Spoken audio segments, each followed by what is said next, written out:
নমস্কার বন্ধুরা, নবরত্ন চ্যানেলে আপনাদের স্বাগত। আজ আমি এসেছি পমফ্রেট ফ্রাই রেসিপি নিয়ে।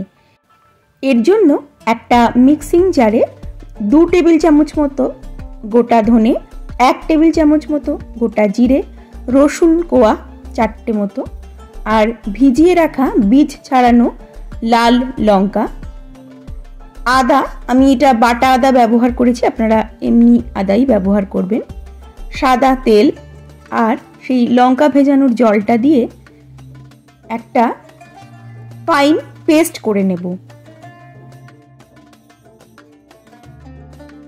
এরপর এই পেস্টটার মধ্যে আমি লবণ দিয়ে দেব পরিমাণ মতো, দিয়ে ভালো করে একটু মিশিয়ে নেব। এবার এই মশলাটা দিয়েই আমাদের মাছটাকে ভালো করে ম্যারিনেশন করতে হবে। আমি একটা টিস্যু পেপার দিয়ে মাছগুলোকে ভালো করে একটু চেপে চেপে জলটাকে সোক করিয়ে নিচ্ছি।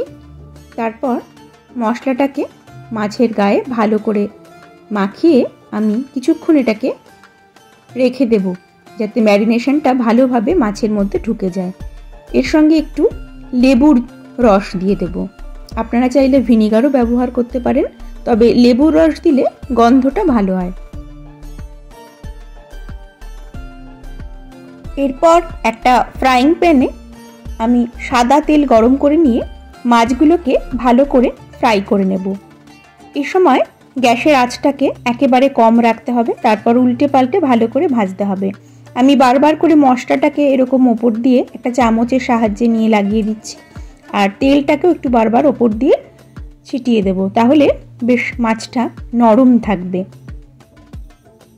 একদম শেষের দিকে কারি পাতা আর কাঁচা লঙ্কা আমি তেলের মধ্যে দিয়ে দেব, দিয়ে গ্যাসটাকে বন্ধ করে দেব। এতেই তৈরি হয়ে যাবে আমাদের পমফ্রেট ফ্রাই। রেসিপিটা ভালো লাগলে একটা লাইক করে দেবেন। নমস্কার।